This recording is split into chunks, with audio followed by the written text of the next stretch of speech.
ఒక 4 ఏళ్ల సమయం అయితే పట్టే ఛాన్స్ కనిపిస్తోంది. వెలుగులో చూస్తే ఇక హైదరాబాద్లో భారీ వర్షం అనేది కనిపిస్తుంది. పిడుగుపాటుకు 6 బలైనది మనం డిస్కషన్ చేసుకున్నాం. ఇక్కడ కాళేశ్వరం ఆఫీసర్లకు ఏసీబీ టెన్షన్ అని చెప్పేసి వార్త కనిపిస్తుంది. కదులుతున్న అక్రమాల డొంక, 2 అధికారులు అక్రమాస్తులు 350 కోట్లకు పైగానంట. ఈఎన్సీ హరిరామ్ ఇప్పటికే జైల్లో ఉన్నాడు. తాజాగా ఈ శ్రీధర్ అరెస్టు, తమపైన దాడులు జరుగుతాయన్న భయంతో కొందరు అధికారులు ఇక ప్రాజెక్టు టెండర్ల నుంచి అవినీతి జరిగినట్టుగా ఆరోపణలు. పంప్ హౌస్లోనే 14,000 కోట్ల అక్రమాలను తేల్చిన కాగ్ విజిలెన్స్ రిపోర్ట్ ఆధారంగా చర్యలు ప్రారంభించిన రాష్ట్ర సర్కార్. త్వరలో మరికొందరు ఆఫీసర్లపైన ఏసీబీ దాడులు. పై స్థాయిలో 1,000 కోట్ల స్కామ్ జరిగి ఉండొచ్చంటూ అనుమానాలట. కాళేశ్వరం ప్రాజెక్టులో పనిచేసిన అధికారులు ఒక్కరి తర్వాత ఒకరు అక్రమాస్తుల కేసులు దొరికిపోతున్నారు. గత సర్కారులో అక్రమంగా 100 కోట్ల ఆస్తులు కూడబెట్టి ఇప్పుడు కటకటాల పాలవుతున్నారు. ఇక ఇప్పటికే ఈఎన్సీ హరిరామ్ జైల్లో ఉండగా తాజాగా నూనె శ్రీధర్ ఏసీబీ అధికారులు చిక్కారు. అయితే వాళ్ళిద్దరి అక్రమాస్తులు 350 కోట్లకు పైగా ఉంటాయని ఏసీబీ లెక్కల్లో తేటతెల్లమైంది. ఈ ఇద్దరు కాదు, కాళేశ్వరం ప్రాజెక్టులో భాగమైన ఇతర అధికారుల అవినీతి వాటా ఉందన్న ఆరోపణలు వెలువెళ్తున్నాయి. ఇప్పుడు ఒక్కొక్కరిగా ఏసీబీ చేతికి చిక్కుతుండడంతో కాళేశ్వరం ప్రాజెక్టు నిర్మాణంలో పనిచేసిన కొందరు కీలక ఇంజనీర్లకు బుగులు పట్టుకుంది. తమకు కూడా ఇదే పరిస్థితి వస్తుందేమోనని ఆందోళనలో పడ్డారట. ఇక ప్రాజెక్టులో భారీ అవినీతి, కాళేశ్వరం టెండర్ల అప్పగిత నుంచి ప్రాజెక్టు ప్రారంభించేంత వరకు అడుగడుగున అవినీతి జరిగిందని ఆరోపణలు ఉన్నాయి. సో నేను ఎక్కువగా చెప్పాల్సిన అవసరం లేదు. కాంగ్రెస్ ప్రభుత్వం అధికారంలోకి వచ్చినటువంటి నాటి నుంచి నేటి వరకు, కాంగ్రెస్ అధికారంలో రాకముందు నుంచి కూడా కాళేశ్వరం మీద డిస్కషన్ జరిగింది. సో కాంగ్రెస్ అధికారంలోకి వచ్చినాక ఆ పిల్లర్లు కుంగడము, ఆ సుందిలలో బుంగలు పడడం ఇవన్నీ కూడా చూసినాం. ఆ తర్వాత కాళేశ్వరం కమిషన్ ఇవ్వడం, కమిషను 115 మందిని విచారించడం కేసీఆర్తో సహా, ఇదంతా పూర్తి సినారీ మీకు తెలుసు. కానీ అసలు కథ ఏంది ఇప్పుడు అంటే, మొన్ననేమో హరిరామ్ సంబంధించి మరి ఏసీబీ అధికారులు తనిఖీలు చేస్తే భారీ అవినీతికి పడ్డాడని చెప్పేసి పాల్పడ్డాడని చెప్పేసి ఆయన తీసుకుపోయి జైల్లో పెట్టారు. ఆయన ఎపిసోడ్ అయిపోగానే మళ్ళీ కొత్తగా నూనె శ్రీధర్ అనేటువంటి ఏదైతే కాళేశ్వరం ప్రాజెక్టు సంబంధించినటువంటి ఈ ఇంటి దగ్గర పోయి సోదాలు చేస్తే ఏసీబీ దాదాపు 200 కోట్లు, ఒకరు 500 అంటారు, ఒకరు 200 అంటారు, బట్ అఫీషియల్గా 200 కోట్లు అనుకుందాం. 200 కోట్ల అక్రమ ఆస్తుల్ని కూడా పెట్టుకున్నట్ట. ఇంటికాడ చుట్టాలు, బంధువులు, ఆడ ఈడ బిల్డింగులు, కార్లు, ఆస్తులని 200 కోట్లకు పైగా కూడబెట్టినట. ఈ ఇద్దరు వెళ్తేనే 350 కోట్లు అని చెప్పి అఫీషియల్గా కనబడుతున్నది. బట్ అన్అఫీషియల్గా ఇంకెంత సంపాదించవచ్చు? ఒక్కొక్క అధికారులు, ఎగ్జిక్యూటివ్ ఇంజనీర్లు కావచ్చు 500 కోట్లు, మరి 200 కోట్లు సంపాదిస్తే కాళేశ్వరం మీద ఎంత దాచుకుని ఒకసారి చిన్న కింది స్థాయి అధికారులు ఇట్లా దోచుకుంటే కోట్ల రూపాయలు, మరి మాజీ మంత్రులు, మరి అప్పటి మాజీ ఐఏఎస్లు, అక్కడ కీలకంగా పనిచేసినటువంటి కాంట్రాక్టర్లు ఇంకెన్ని కోట్లు దాచుకుని ఒకసారి ఆలోచన చేయాలి. ఇదంతా ఎవరి సొమ్ము? వీళ్ళు అయ్య సంపాదించినా, వీళ్ళ అమ్మ సంపాదించినా, వీళ్ళ తాత సంపాదించినా, వీళ్ళ ముత్తాతలు సంపాదించినా?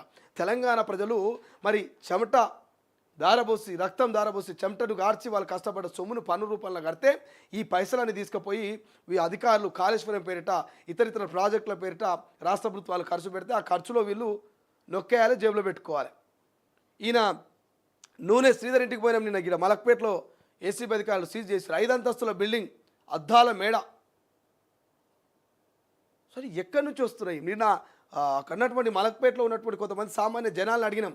నేనే అడిగిన, పోయి ఓ ఆటో డ్రైవర్ని అడిగినా, ఓ కూరగాయల అమ్మని అడిగినా, ఓ సాధారణ మెకానిక్ని అడిగినా, ఏంది మీ పక్క గల్లీనే మరి ఏసీబీ అధికారులు సోదాలు చేస్తే ఇట్లా కాళేశ్వరంకి సంబంధించినటువంటి నూనె శ్రీధర్ అనేటువంటి ఒక ఎగ్జిక్యూటివ్ ఇంజనీర్ అని చెప్పుకోవచ్చు, ఆయన కాళేశ్వరంకి సంబంధించి ఈఈగా పనిచేస్తూ ఉన్నాడు. ఈయన 200 కోట్లు కూడా పెట్టిన ఏసీబీ అధికారులు చెప్తున్నారు. మరి ఆయన 200 కోట్లు సంపాదిస్తే మరి మీరెంత సంపాదించరని నేను ఆటో డ్రైవర్ని అడిగిన. ఏం సంపాదిస్తామన్నా, మేము రోజంతా కష్టపడితే 1000 రూపాయల కంటే ఎక్కువ సంపాదిస్తలేం. నెలకు 25 నుంచి 30 వేలు. అందులో పిల్లల స్కూల్ ఫీజులు కట్టాలంటే భయం అవుతుంది. లక్షల్లో ఫీజులు ఉన్నాయి. మా వైద్యానికంటే మాకు అనారోగ్య సమస్యలు వస్తే ప్రైవేట్ దవాఖానలకు పోతే లక్షల్లో వసూలు చేస్తున్నారు. మేము మా జీవితకాలం కష్టపడితే మా పిల్లల స్కూలు ఫీజులకు, మా పిల్లల పెళ్ళిళ్ళకు, మా సొంత కారో, ఆటో, లేకపోతే బండో, మా సొంత ఇల్లునో కట్టుకోలేకపోతున్నాం. మా జీవితం అక్కడికే ముగింపు అయిపోతున్నాం, మేము చచ్చిపోతున్నాం. మరి వీళ్ళు ఎట్లా 200 కోట్లు 300 కోట్లు ఎట్లా సంపాదిస్తున్నారన్నా? వీళ్ళు అవినీతి అక్రమాలకు పాల్పడుతున్నారు. వీళ్ళకు ప్రజాప్రతినిధులు అండగా ఉన్నారు. సో ఈ అవినీతి ప్రజాప్రతినిధుల్ని, అవినీతి అధికారుల్ని ఖచ్చితంగా సమాధానం చెప్పాలని చెప్పేసి సామాన్యులు బాధపడుతున్నారు. ఓ కూరగాయలు అమ్మట ఆమె రోజుకి 500 కంటే ఎక్కువ సంపాదించలేకపోతున్నా, మరి దొంగలు కోట్ల రూపాయలు ఎట్లా సంపాదిస్తున్నారని ఆమె ఆశ్చర్యపోతున్నది. ఒక సాధారణ మెకానిక్ 10-15 ఏళ్ళ నుంచి మెకానిక్ చేస్తున్నట. ఆయన నెలకు వచ్చేది 20,000 రూపాయలట. పిల్లల ఫీజులకు ఇంటి అవసరాలకే ఆయనకు వచ్చేటువంటి ఆమ్దాన్ని సరిపోతున్నారు. కనీసం ఒక సొంతంగా ఒక మెకానిక్ షెడ్డును ఏర్పాటు చేసుకోలేకపోతున్న ఈ నేలపాటు అని అంటున్నాడు. అంటే నీతి నిజాయితీగా కష్టపడేటోడేమో ఇంకా రోడ్డు మీదనే ఉన్నాడు. నీతి నిజాయితీగా పనిచేసేటోడేమో ఇంకా అక్కనే కూరగాయలు అమ్ముకుంటున్నాం, ఆటో నడుపుకుంటున్నాం, లేకపోతే రిక్షా దొక్కుంటున్నాం, వాళ్ళ జీవితాన్ని నడిపిస్తున్నారు. కానీ ఉన్నత చదువులు చదివి ప్రభుత్వ ఉద్యోగాలు ఎలగబెట్టుకుంటా లక్షల్లో జీతాలు తీసుకొని అవినీతికి పాల్పడి కోట్ల రూపాయలు కొల్లగొడుతున్నారు. ఆ శ్రీధర్ అంటే ఆయన కొడుకో బిడ్డ పెళ్ళి థాయిలాండ్లో చేసినట్ట. ఇక్కడ నుంచి 200 మందిని తీసుకొని పోయి థాయిలాండ్లో చేసినట్ట, థాయిలాండ్ దేశంలో. అరే ఈ ఆటో డ్రైవరు ఇంటి పక్కన కమ్యూనిటీ హాల్లో పెళ్లి చేయలేకపోతున్నాడు 2-3 లక్షలు పెట్టి. కానీ ఈ అధికారి మాత్రం థాయిలాండ్ తీసుకుపోయి పెళ్లి చేస్తున్నాడు. ఎక్కడి సొమ్ము, ఎవరి సొమ్ము?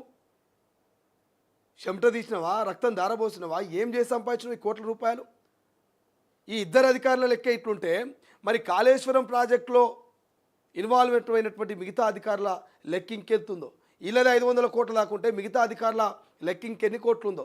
ఒక్కొక్కడు గజ గజ గజ గజ వణుకుతున్నాడట. అవినీతికి పాల్పడ్డ అధికారులు వెన్నులో వణుకు పుడుతున్నదట, ఎక్కడ ఏసీబీ మా మీద దాడి చేస్తుందని.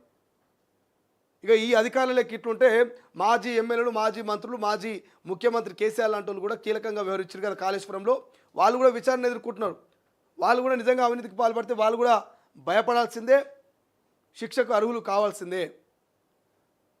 చూద్దాం ఏం జరుగుతుందో, ఎవరు తెర మీదకి వస్తారు. ఇది చిన్న తలకాయలు, ఇవన్నీ కూడా పెద్ద తలకాయలు తెర మీదకి రావాలి. పెద్ద తలకాయల మీద ఏసీబీలు రైడ్ చేయాలి. పెద్ద తలకాయలని మరి జైల్లో పెట్టాలి. ఆ పెద్ద తలకాయల దగ్గరికి ప్రభుత్వం ఎప్పుడు పోతుంది, కమిషన్ ఎప్పుడు పోతుందో చూడాల్సిన అవసరం అయితే